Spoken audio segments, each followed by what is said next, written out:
data mu izina rya Yesu Mana yera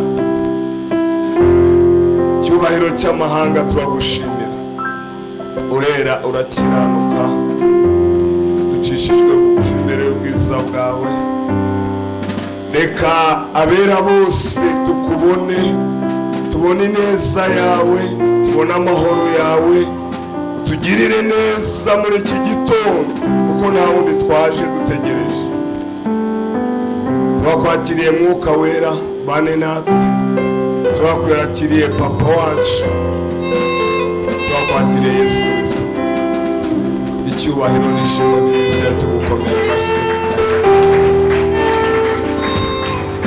Imana ishimwe cyane Bwana asifiwe. Tunashimira Imana kubw'iki gitondo Tunashukuru Mungu kwa asubuhi kama na hii. Nari mvuze ngo turashimira Imana. Nimelikuwa nasema tunamshukuru Mungu kwa asubuhi kama na hii. Girira mugenzi wawe ngo amahoro y'Imana bane nawe. Ambia ndugu yako amani ya Bwana yawe pamoja nao.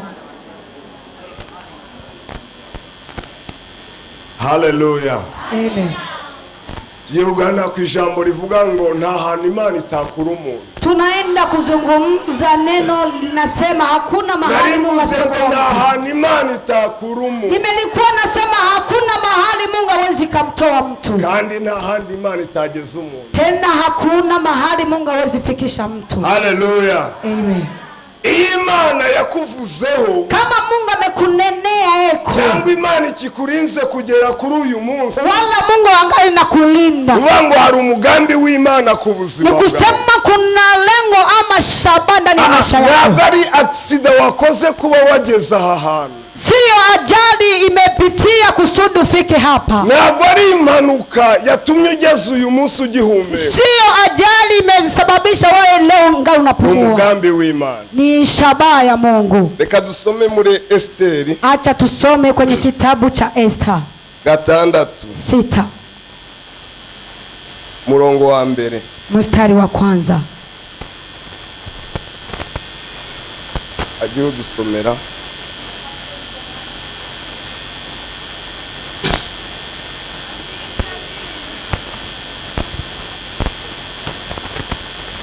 Eka masomo ngiye wahageze umutwe w'amagambo aravuga ngo umwami amenya ko Morodekayi ari we wamuburiye iryo joro umwami abura ibitotsi niko gutegeka ko bazana igitabo cy'ubucurabwenge bagisomera umwami basanga byaranditswe yuko Morodekayi ari we wareze abagabo babiri bo mu nkone z'umwami zarindaga irembo Bigitani Tereshi yuko bashakaga kwica umwami Ahasuwerusi. Umwami arabaza ati mbese Morodekayi wo hari ishimwe cyangwa icyubahiro yahawe?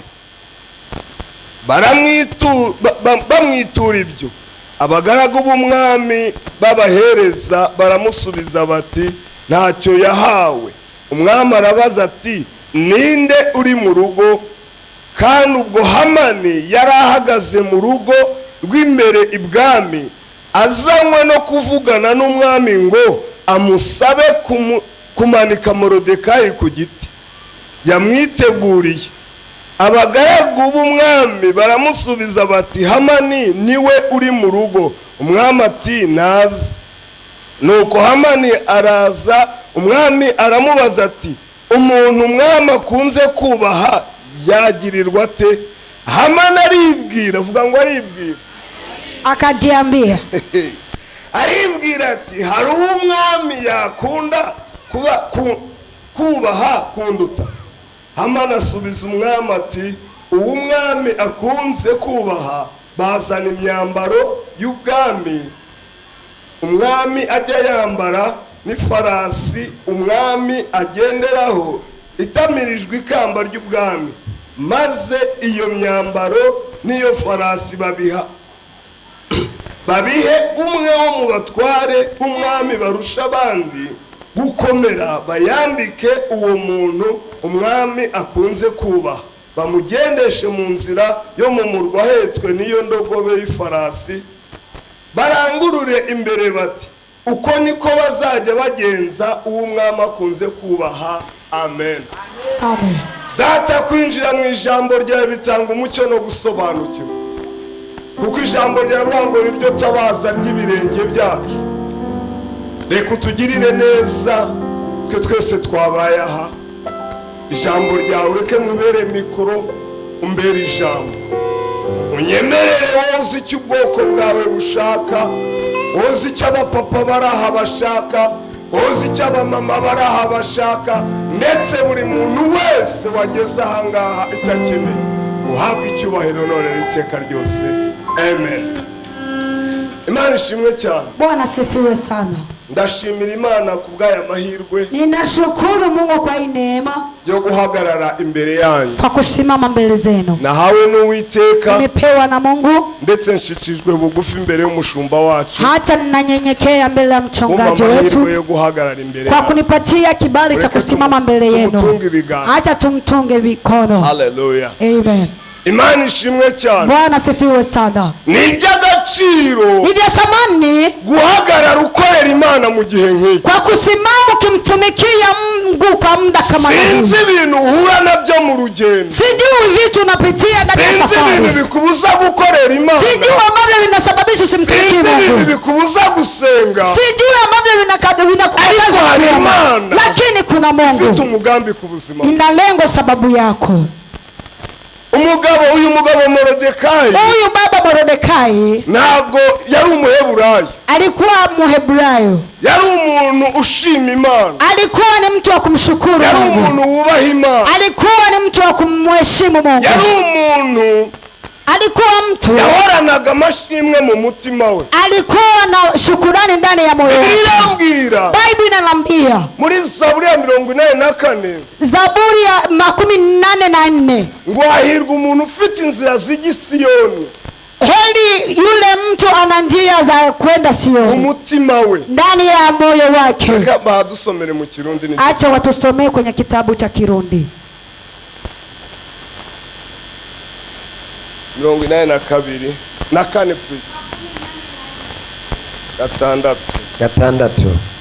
Hahirwa umuntu ingomezi ziwe zihagaze muri wewe, hahirwa abafise mu mitima amarango aci Siyoni, iyo baciye mu mwonga witwa Marira bawuhindura ahantu hamariba, mbere imvura y'inasuro iwambika imigisha, bagenda bunguka inkomezi, umuntu wese wo muri bo aseruka imbere y'Imana Isiyoni. Amen. Hallelujah.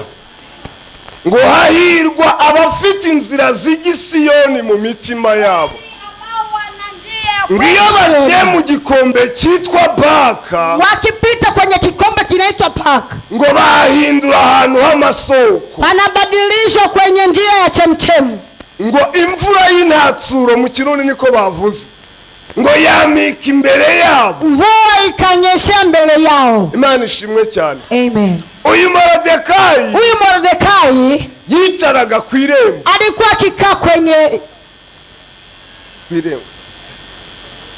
kwenye mlango. Imana ishimwe cyane. Amen. Ahantu yicaraga, maana alikuwa kiketi. Imana imuhumugisha umukozi w'Imana, reka tumukomera amashyi. Hallelujah. Imana ishimwe cyane. Kinyarwanda cyane imenya cyamugoye, ariko umwami amukomereza amaboko. Hallelujah. Amen. Yicaraga ku marembo, alikaa kibarazani, ariko ubwo yicaraga ku marembo, lakini alivyokuwa anakaa kibarazani, afite inzira z'igisiyoni, alikuwa na njia za kwenda yubahaga Imana, alimheshimu Mungu, yarazi Imana ye, alikuwa anamjua Mungu. Kimwe mu bintu bitugoye, kimoja katika kitu kinachokusumbua, kutumikia Mungu, ujui Mungu wako, utazi imbaraga z'Imana, ujui nguvu za Mungu, wahura n'ibikugerageza, ukikutana na mambo ugafata konji yo gukorera Imana, unashika kupumzika kubera ibikuzengurutse, kwa sababu yanayokuzunguka, ariko ukibagirwa ko ari Imana yaguhamagaye, lakini ukasahau ko ni Mungu alikuita, ukibagirwa ko ari Imana yagutoranyije, ukasahau ni Mungu alikuita. Bimwe mu bintu duhura nabyo, kimoja kwa kitu ambacho tunabituza kwinjira mu muhamagaro, vile ambavyo vinatukataza kwinjira aho Imana yavuze, inatukataza kuiacha yale Mungu alisema. Yaba abantu kama watu, yaba ubuzima, iwe uzima, yaba indwara, iwe magonjwa n'ikindi cyari cyo cyose. na mengine yoyote. Ariko y'Imana yaguhamagaye, Lakini Mungu alipokuita irabizi ko izakugeza. inajua itakufikisha. Biblia irambwira ngo Biblia inaniambia kwamba umugore yakwibagirwa umwana mwanamke anaweza ngo kusahau ntababariro yibyariye, akasahau aliyemzaa, ngo ariko njye sinzakwibagirwa, lakini mimi ngo sitakusahau. naguciye nk'uca imanzi mu biganza byawe. Nilikuandaa kama yule ambaye anakwenda katika kiganja Urabona chake. tuno turongo turi mu Unaangalia kiganza hii mistari iliyopo katika kiganja mu chako. gatondo, Ukiamka asubuhi ukadusiba, ukafuta, ntabwo twavaho. hatuwezi tukatoka. Imana ishimwe cyane. Bwana sifiwe. Ngo niko yaguciye mu biganza, Ndivyo hivyo kuandaa katika viganja. irakuzi mu gitondo, Inakufahamu asubuhi, irakuzi ku manywa, inakufahamu mchana, irakuzi na nimugoroba. inakufahamu hata jioni. So nimba urimo neza, Kama uko vizuri, izera Imana, amini Mungu, yakugirira neza, naweza kutendea mema. iracyakora. Bado inatenda. Kuri uyu musozi Hadi katika huu mlima turacyabona Imana, bado tunamwona Imana Mungu. y'imbaraga, Mungu wa nguvu. turacyabona ukuboko Bado kw'Imana, tunaona mkono wa hari Mungu. amashimwe menshi. Kuna shukrani nyingi. Imana ishimwe cyane. Bwana sifiwe sana. Imana ukuntu iteye ubwoba, Mungu ambavyo ni wajabu. urabona wiyogoshesheje, Unaona ukinyoa rimwe na rimwe ukomora runo ruhu rwa hano hejuru, mara moja unatoa nyuzi za hapa ntabwo juu. wasanga sitoke y'umusatsi. Huwezi ukakuta store ya nywele. Ariko iyo wiyogoshesheje Lakini ubuhanzi, ukinyoa kipara, mu minsi mike umusatsi uramera. siku chache nywele zinaota. Ubwo si ugukomera kw'Imana? Hiyo sio nguvu ya Mungu. Urabona runo rwara, Unaona hii kucha, uruciye ukikata mu gihe gito ruzongera rumere, wakati mdogo tu ariko utakuwa. ufashe urwembe Lakini ukishika wembe ugaca ahangaha, ukakata hapa ntabwo chini, habona urwara rukomezamo. uwezi ukaona kucha ambayo itaendelea. Izo ni imbaraga z'Imana. Hizo ni nguvu za Mungu. Y'umubyeyi Mzazi yafite umwana muntu, akiwa na mtoto tumboni, abasha kunywa ibintu bishyushye, anakunywa vitu vya ariko moto, wa mwana ntago ashya. lakini yule mtoto Yarya hakunywi. urusenda rungana uko ariko kose, Hata pilipili nao linganaje, ariko wa mwana ntibimugeraho. lakini yule mtoto haimfikii. Urabona ukoreye operasiyo umuntu, Unaona ukifanya operation ukibagirwamo n'akantu gato ukasahau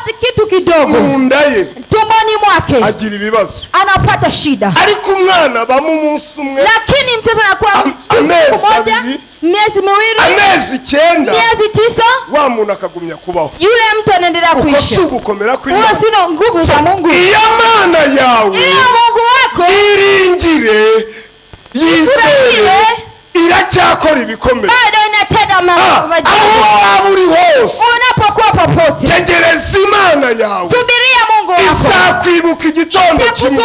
Itakukumbuka Abantu asubuhi. nitukubwira Watu ngo iyo tukikwambia Mana wakurikiye Mungu uremfuata ntabwo ibishobora, haiwezi, tubwire ngo twicecekere, Tuambie tulia. kuko iyo tumuramuka kwa sababu iracyabishobora. bado inaweza.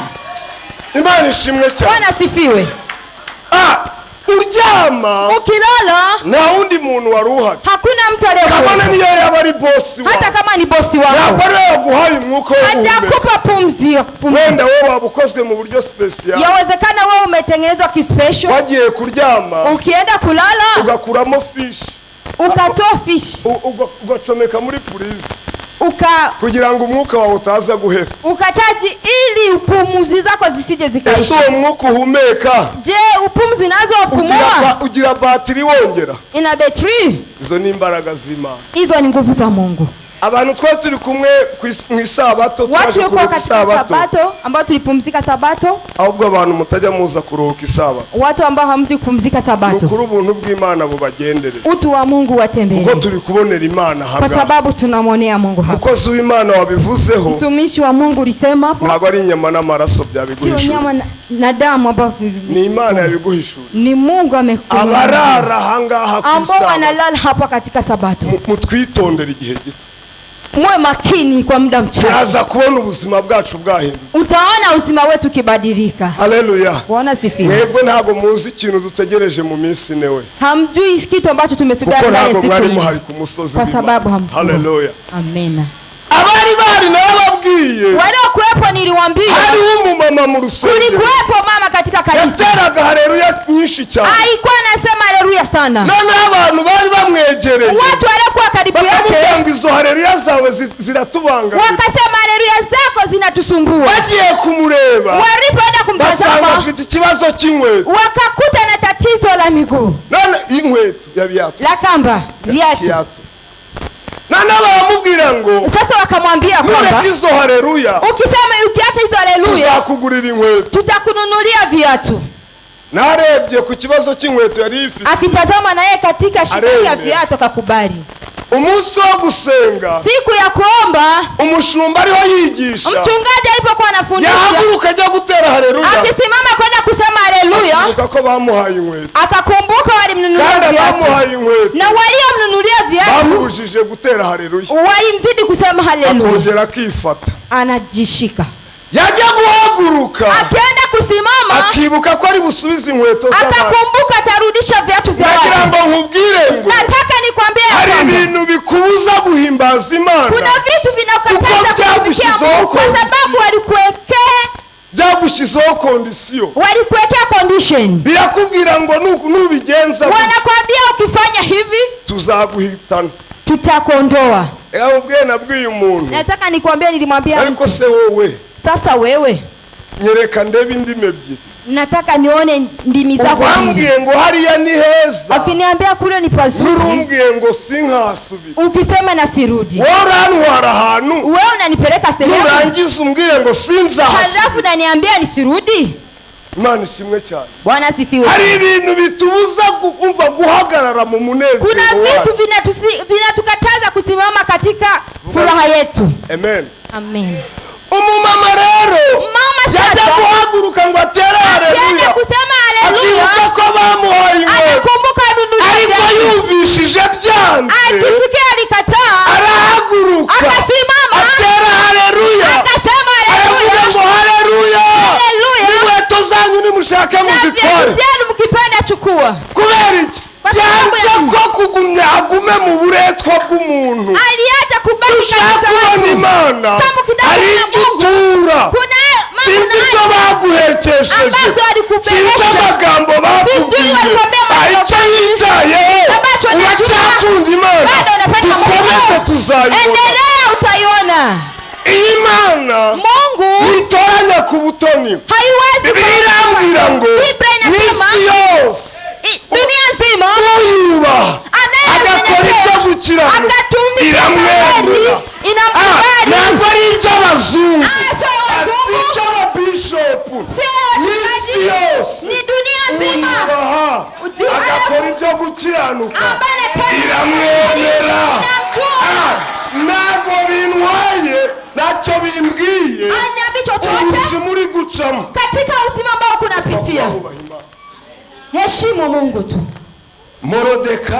Mordekai yigumira ku irembo akabaki katika akaguma saviga abantu akaendelea kudumia watu haza umugabo bita Hamani akaja mwanaume Hamani yajya atambuka alikuwa akitembea abantu bose bamubona watu wote wakimwona bakubama wananyenyekea ariko waravuga ngo sinzige lakini akasema sitaweza kuminamia mtu reka mbabwire nataka nikwambie bamwe mu bantu batubuza kubona umunezero watu ambao wanakataza kuona furaha ya Mungu bamwe mu bantu batuma tutaza gusenga ngo wanasababisha tusije kuomba nabigize Imana ku buzima bwacu ni wajifanya Mungu iki gitondo asubuhi ya leo umbwira ngo ananiambia kwamba guhagarara na Yoti usimama na Yoti iteranira na Yoti ukurikira umushumba Mose wa pili kuyoba ni kupotea hayobye wowe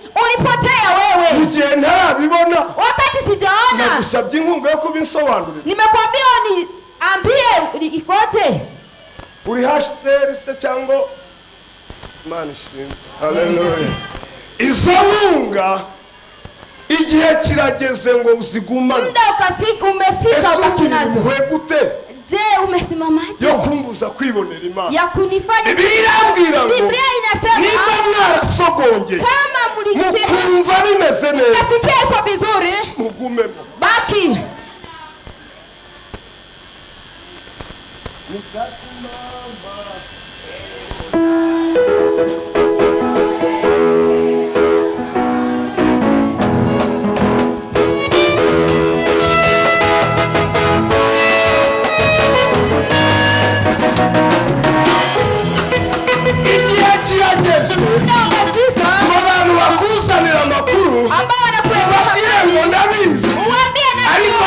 Lakini tulia. Ese wewe. Je, wewe? Igihe wirukiye hariya. Wakuye mwiki. Ulitoa nini? Wabwire ngo. Mwambie kwamba. Tulia. Ndabizi. Najua. Nibagusanga uri gukaranga. Wakikuta kuna kaanga. Bagusanga uri guteka. Wakikuta unapika. Bakakuzanira amakuru. Wakakuletea habari. Wabwire ngo ni mwiceceke. Mwambie tulia. Nirangiza. Wakimaliza. Uyimbire iyo ndirimbo. Uimbe huo wimbo. Itasimama.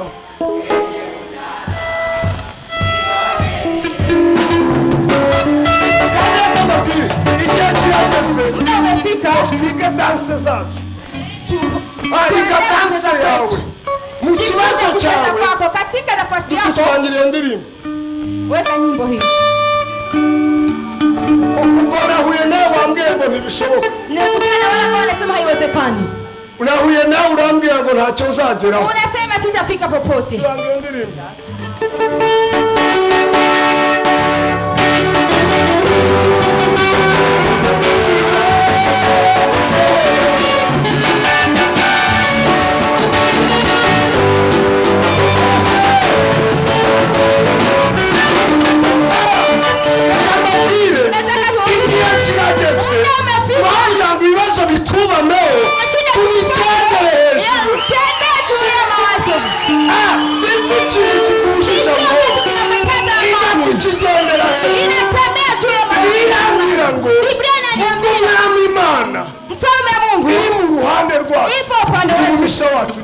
Nani wa kutupiga?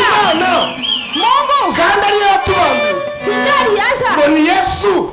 Yesu. Kandi ariyo yadutsindishirije. Yeye ndiye alitushindia. Haleluya. Amen.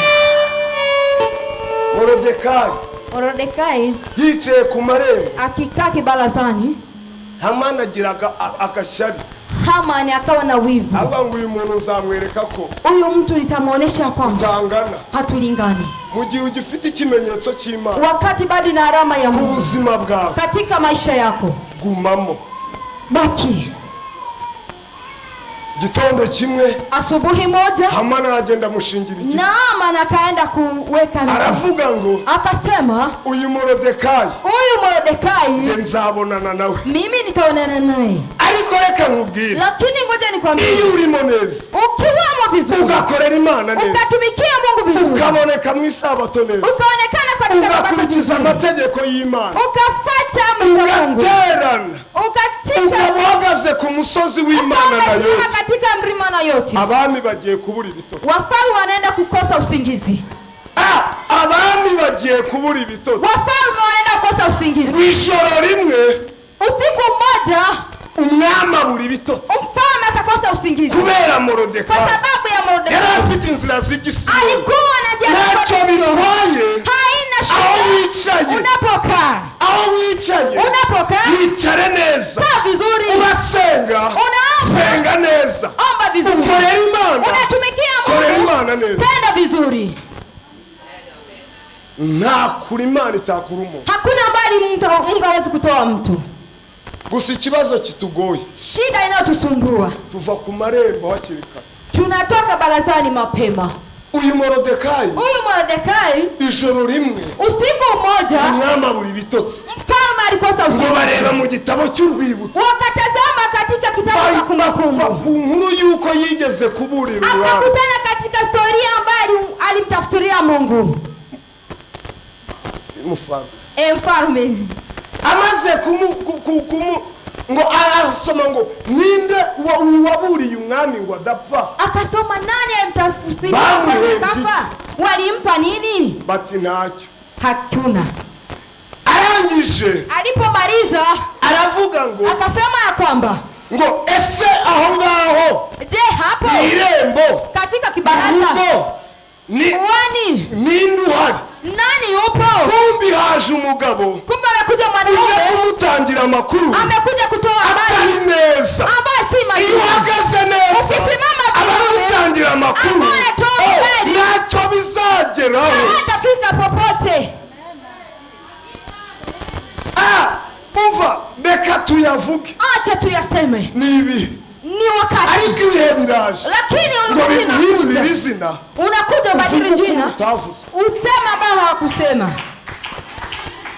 wa undi wari ugiye kumubamba Yule ambaye alikuwa anaenda baramubaza ngo ninde uri mu rugo aho ngaho, nani yupo katika ngo ni uwanja? Hamani. Akasema Naamani.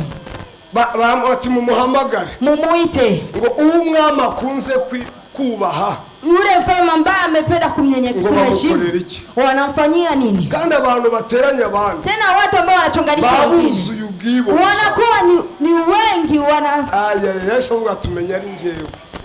Akasema ni mimi. Ndagira ngo itangazo special, Nataka nikupe tangazo maalum.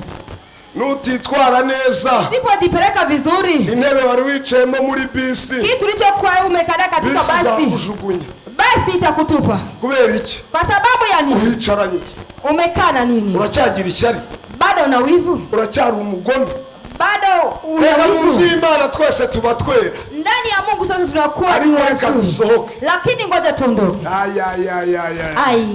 Ese wamubonye? Je, umemwona? Agakwembe Kila kitenge yako yatiye ameomba. wewe ko wabuzeho gatire. Wewe umekosa unapoenda kuazima. Nimba yagatiye bakamugirira Kama icyizere, ameazima leo afite ikihe kibazo? sasa wewe una shida gani?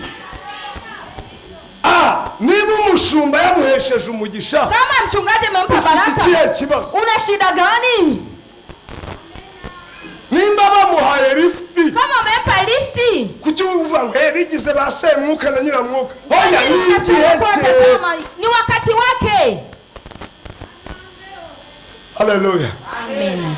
Biblia tubwira Biblia inasema umunsi umwe Dawidi siku moja Daudi arahamagara ahamagara umugabo akaita mwanaume. avuga ngo se ninde mwana Je, nani mtoto wo kwa mu muryango wa Sawuli katika ukoo wa Sauli wasigaye uliobaki ngo mugirire neza, nimtendee vizuri, muzane ku meza umlete tujye mezani dusangira. twende kushiriki. Noneho wagiye gutanga inkuru, Sasa alienda kutoa habari, aravuga ngo hari akana akasema kuna kari katoto Rwanda kako kule mbali, ariko ikibazo cyako lakini tatizo lake karamugaye. ni kalemavu. Umva bamubajije ko nta wasigaye atakongeraho ubumuga. Anaongeza ni mlemavu. Baramubajije ngo Wamemuuliza ya kwamba, reka tuwasome, acha tusome Samueli wa kabiri Samueli wa pili 9 sura 9.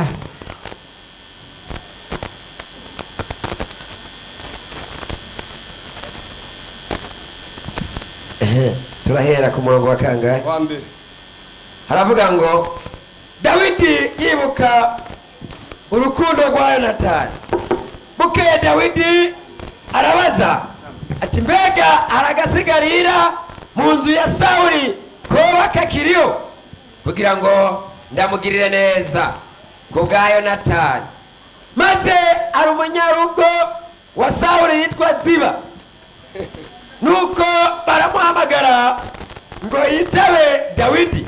Umwami aramubaza ati wewe Ziba, na wewe Ziba, nawe ategome ni jewe Ziba umusabyi wawe.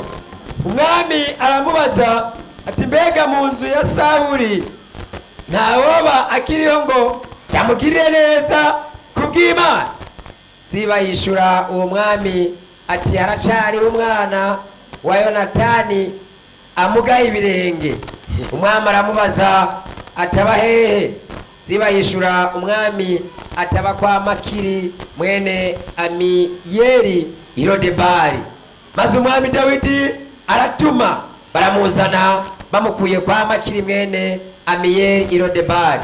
Nuko Mefibosheti mwene Yonatani amwuzukuru wa Sawuli arenguka imbere ya Dawidi akubita inkoro hasi aramunamira. Maze Dawidi aravuga ati Mefibosheti, aritaba ati sabwe. Dawidi aramubwira. Imana iguhe umugisha. Haleluya. Amen. Dusomye inkuru y'umwana ya hano kwako ngo bukeye Dawidi abaza uwo bita Siba. Daudi akauza Siba. Ntabwo ari sinzwe ndabisomye. Ni Siba. Siba. Uwo Siba, Huyo Siba yari yegereye umwami. alikuwa amesogelea mfalme. Niwe wumvaga amakuru avuye ibwami. Alikuwa anasikia habari zinazotoka ufalme. Baramubaza. Wakamuuliza. Wasaru umwana. Kuna mtoto waba warasigaye ambaye alibaki wo mu muryango wa Sauli katika ukoo wa Sauli, wamugirire neza ili amtendee vizuri. Mwibuke ko Yonatani, ukumbuke kwa Yonatani yari inshuti ya Dawidi, alikuwa ni rafiki wa Dawidi, bari barabaye agati gakubiranyije, walikuwa ni marafiki haswa. Imana ishimwe cyane. Bwana sifiwe sana. Noneho sasa umunsi ako kana bakabyaraga, siku alipozao katoto, histoire iravuga ngo, historia inasema kwamba bariho bahunga, wakiwa katika kukimbia, wari ushinzwe kumurera aliyekuwa mlezi agira ikibazo amukubita hasi, akawa na tatizo, akamwangusha chini, aramuga, akawa mlemavu. Noneho mu kumugara kwe, sasa katika ulemavu wake aragenda ajya kuba ahantu akaenda sehemu ambapo ni kijijini, aribagirana, akasaurika. Ariko ya neza ya papa we, lakini ile uzuri wa babake, nataka niwaambie ndugu, ahantu uzajya ugera hose, unapofika popote, tugira neza wige, utende vizuri, utembee, ineza izagukurikirana, wema wako utakufuata. Nitakurikirana wewe, usipofuata wewe, izakurikirana abana, utafuata hata watoto wako. Mumaze kumva, mmeshasikia ngo ariko akakana ko gaterana amabuye cyane, akatoto mbona kanapunda maho sana, kanaitwa nani? Petro. Nuwo kwande? Wa kwa nani? Kwa Matabaro. Kwa Matabaro. Yewe na se nuko nguko, na baba yake ni hivyo hivyo. Kubera iki? Kwa nini? Ni umwana wa Matabaro, ni mtoto wa Matabaro anayerusha mawe. Umwongereza yaravuze, Mwingereza alisema kwamba goes around comes around. Ikibere icyubibiye mu ikorosi rimwe, unapopanda katika kona moja unakuta ndani ya kona lingine. Nimba ugira neza, kama unatenda vizuri, uzagirirwa neza. utatendwa vizuri. Nimba ugira nabi, kama unatenda vibaya, utatendewa vibaya. Nimba uvuga abandi, kama unasema nawe ejo bazakuvuga, na wewe kesho utasema. Nimba usenyera abandi, kama nawe ejo bazagusenya, na wewe utaangushwa kesho. Kuko icyo ubiba, kwa sababu ambacho unapanda komanga ku muryango wawe, kinapiga katika mlango wako, usanga kisipokukuta kizasanga wawe, kitakuta wako. Noneho ngo baravuga ngo hari umwana waba warasigaye, wakasema kuna mtoto ngo hari umwana uri kwa Makiri, upo katika Makini Ledobai wamugaye, ambaye ni kilemavu.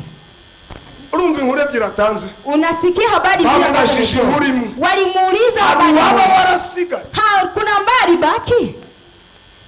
Arari, yupo ariko afite ubumuga, lakini ni mlemavu. Hari basi batugendana, kuna abaya tunatembeana, babaza makuru yao, wakiuliza habari zako, akiyongereraho n'ibyo batavuga, anaongeza na ambaye hajaulizwa. Nubwo umubona senga, japo unamuona naomba, arya ubugoro, lakini anakuwa na shari. Wabikubajije? Wamekuuliza? Icyo tukusaba, ambacho tunakuomba, arasenga, anaomba. Kandi reka nkubwire, sasa acha nikwambie, umuntu iteka, mtu siku zote ugira ishyari, ambaye ana wivu, abarutwa n'urwaye kanseri, anashindwa na yule ambaye kuko ni indwara ya mbere ibayeho, ni ugonjwa wa kwanza ambao upo, ni shari. Umuntu ugira ishyari, mtu ambaye ana shari, yambara ikote ry'ibihumbi 500, anavaa koti ya laki 500, yakubona wiyambere ya 500, akikuona amevaa ya 500, buno bukote baba babukuye, tule tukote anakuwa ametoa, akababazwa n'akawe ka 500, anaumiza na kakako ka 500. Kubera iki? Kwa nini? Ishyari. Shari. Uteka indagara, unapika dagaa, ngo abarata ko batetse inyama, kubera ishyari, wanakuwa wanasema kwamba wamepika dagaa, wababazwa n'indagara mugenzi wawe, anaumizwa na dagaa ambazo wamepika, ishyari, kwa sababu ya shari. Ishyari, ugira ishyari, ukiwa na shari, niba ngirira uyu nguyu ishyari, nikiwa na shari na huyu, witwa nde? Samweli iyo nirukanka ndamwirukankana kubera iki? Nikikimbia nakimbia kwa sababu ya Nitara shari. ndamwicarana kubera iki? Nikikana kana Nijya kuryama ndamuryamana kubera iki? Nikilala na Ngaho ririmba ngo yadutuye imitwaro.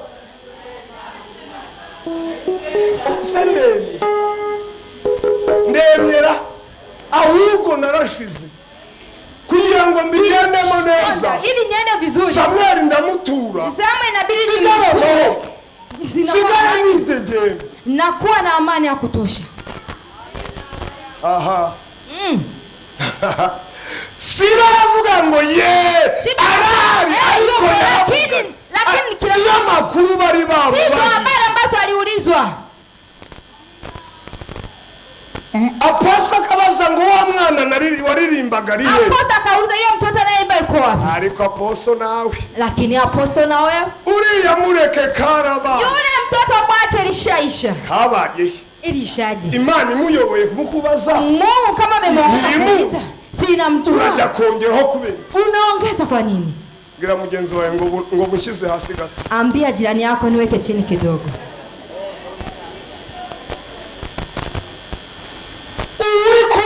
Gutyo ambao kuna mwambia uvugira gutyo unamsemea hivyo umwami yamutekerejeho mfalme amemfikiria ugamugaye japo nikiremea umwami ni umushaka mfalme yeye anamshaka umunsi nuza Baritomayo yasakuzaga siku Baritomayo alipo arabamucecekesheje kuna ambao ariko wowe watecetse lakini wewe ungenyamaza. Yesu mwana wa Daudi, Yesu mwana wa Daudi, ngirira impuhwe, nifanyie huruma. Cheka, nyamanza, igihe kirageze, muda umefika, byaducecekesheje, wale kunyamazisha, ukinyagambure, utoke katika jina la Yesu. Sinzi amakuru yakunyeganyije, sijui habari ambazo sinzi byakwicaje, sijui habari amekuisha, biracyashoboka, bado yanawezekana. Gumamo neza wo, baki vizuri uone. Baritomayo aragumya arasakuza, Yesu mwana wa Daudi, Yesu mwana wa Daudi, ngirira impuhwe, nihurumie. Waretse abantu ko bakeneye impuhwe z'Imana, unyamaze watu wanataka huruma ya Mungu. Cyubabwira ko kuwa gatanu batakiruhuka Isabato. Kwa nini waulize Ijumaa kwamba wapumzike Sabato? Ese nibona umuntu yibereye mu nzu y'Imana, kama mnamuona mtu yuko ndani ya Mungu, aracuranga, anapiga azize vizuri, yuko vizuri, kucyumwegera ukamubwira ngo vaho ngonge kukwereka ha. Kwa nini unamwambia atoka nikuoneshe? Kandi ikibazo cyawe, tatizo lako, urahamwereka ariko wewe ntujyayo, unamuonesha lakini wewe hauendi. Buda niba ari ikintu kigoye, kama ni kitu ambacho ni kigumu, ni robine, ibomba itanga amazi itayawe, inatoa maji lakini hainywi. Uruvoma amazi unachota maji lakini yenyewe hainywi. Ngwino mwereka handi, nikikuonesha handi jana umuntu ni hehe, hapo unapeleka mwingine ni wapi? Aho ngabo barwana, wewe ambao wanakumbana. Nose mbwira abantu twari turi kumwe, nilikuwa naambia watu tuliokuwa pamoja, Papa Samson amaze kuvuga ngo Baba Samson ndiye alisema ngo yaciye ahantu baravuga ngo mukomere mukozi w'Imana, mwe na amani mtumishi wa Mungu. No mitanibuka umunsi umwe, nikakumbuka siku moja, nose mbibabwira bari bahari, nilikuwa nawaambia wale kuepo, njya muri restaurant, nagiye muri restaurant, nikiona katika restaurant amasari yangendanye, muda ulikuwa umeenda, sanga amatasi yashize, nikakuta vimeisha, none mbwira umuntu wakoraga ni wanyogereza itasi bakanshyiramo icyayi, unioshee kikombe uniwekee chai, bakiyizana bayirambitse aho ngaho, wakiwa umeweka hapo kikombe, ndangaye umuntu aba barayifashe, nikiwa tu nimezubaa mtu akashika, vuga ngo nari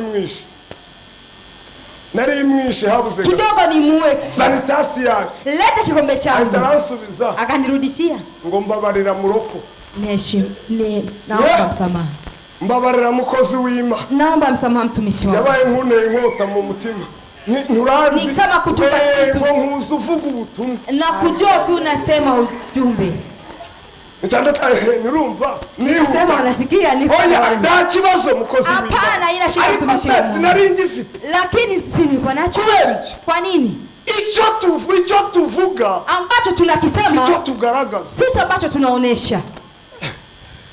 Hari inkuru numvishije, habari nimesikia, yatumye nongera kwihana, ilinifanya nitubu tena, pastor wakubise umuntu, ya mchungaji alipiga mtu, Aya, reka mbabwire. Acha niwaambie. Umwambaro wambaye hano ku gatuti. Unayavaa mahali hapa. Abari uzajya ugaragaza no muri karitsiye. Ndio unaendesha hata huko katika vijiji. Uzi kujya muri karitsiye. Unafika huko mitaani. Wango mutwereke mama kiongozi. Tuoneshe mama kiongozi. Muri iki gipanga baho. Katika Arahari yupo mrina yote. Yupo? Oya? Hapana.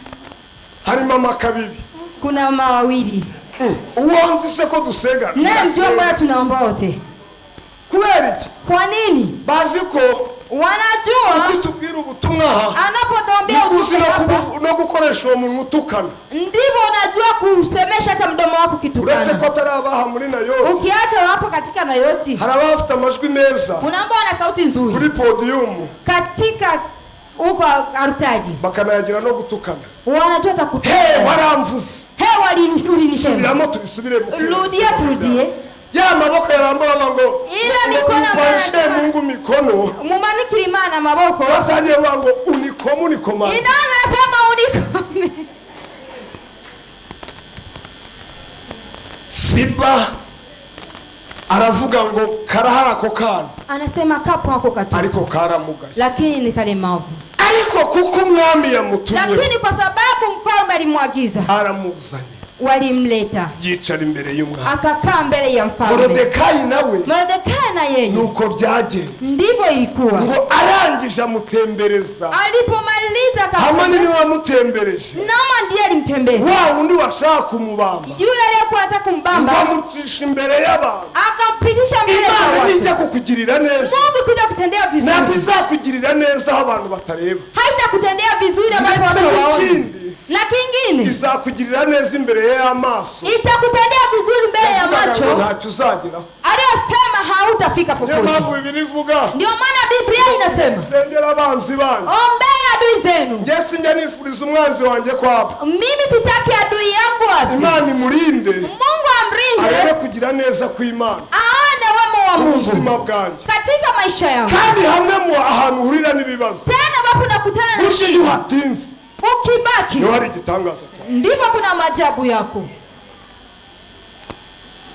ngo bamutambagiza imbere y'abantu wakamuonesha umwami akunda kubaha mfalme ambaye anamheshimu n'uyu nuko babimugenza ndivyo anamfufanyia nta hantu Imana itakuruma hakuna sehemu ambapo Mungu hawezi kutoa mtu tegereza Imana subiria Mungu kandi icyo Imana yakugize tena Mungu alichokufanya ntaho kijya hakuna kinapoenda Imana ishimwe cyane Bwana sifiwe sana haleluya amina tugiye gusenga Imana tunaenda kumomba Mungu sinzi byakwicaje sijui ambaye alikukalisha sinzi byakubujije kwinjira sijui ambaye amekukataza kuingia ariko haracyari amahirwe lakini bado kuna twate n'abakubwiye labda ni ambao walikwambia twate n'ibyakubujije kwambuka labda ni ambao walikukataza ikiri igitondo Uwiteka yakuremeye hii ni asubuhi Imana ihindura amateka Mungu abadili maisha yako ni ibibazo by'ubuzima ni magumu ya uzima ni uburwayi ni magonjwa Imana iracyakora Mungu bado anatenda kwa washe kuri uyu musozi bora tu umeingia katika mlima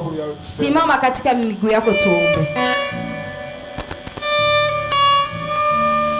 ikiri igitondo cyawe hii ni asubuhi yako wenda wahuye na basiba yawezekana ukutana na simba wenda bagushingiye igiti yawezekana walikuweka ariko iki gitondo lakini asubuhi Imana yahindura amateka yawe Imana yakugirira neza hari ibyo wumvise kuna ambao ulisikia bakubwiye ko udakunzwe walikwambia unapendwa Imana iracyagukunda Mungu bado anakupenda tera intambwe uze hano piga hatua hapo mbele iki ni igitondo cyawe hii ni asubuhi yako cyo guhindurirwa amateka ya kubadilishwa maisha yako ko abantu barenganyisha abandi kama watu wanasingizia wengine ko abantu babujisha abandi amahoro watu wanakosesha wengine amani ariko Imana irambwiye lakini Mungu ameniambia ibyo wahuye nabyo hayo uliyokutana nayo byashize katika wakati iri uliopita itangiriro ryawe huu ni mwanzo wako unese wa amani tera intambwe uze hano piga hatua uje twakira Mose wa kabiri tukipokea Musa wa pili amashyi aze hano tukipigia makofi aje tera intambwe Musa hano mwe mwahagaze pegeni hatua mje huko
Mungu nibidasanzwe, ni mambo basi ya kawaida. kumva ijwi ry'Imana, Sikia sauti ya Mungu n'amahirwe. ni neema.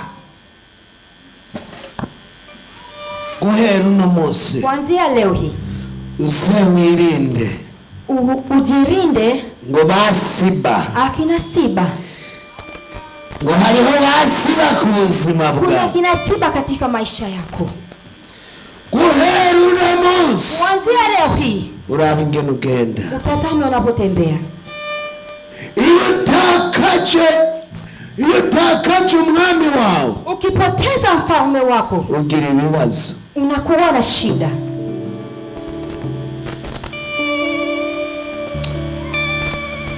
Yesu, reka urabe ubwoko bwawe neza. Haleluya. uno munsi wumvise ijambo ryawe, ribibutsa ko hari abasi babo bafise. Ndio Baba. Ribibutsa yuko hari aho bari ku irembo ariko barinda urupfu, Ndio hari aho bari bababaye ariko bagirira neza. kwa jina la Yesu. None data uje uko bagenza urabizi, ndakwinginze ubabarire Ndio Baba. aho hose bagiye bakubabaza, aho kwibagira ubagirire neza. Kwa Mana, jina la Yesu. uri Imana nziza, Kwa jina la Yesu.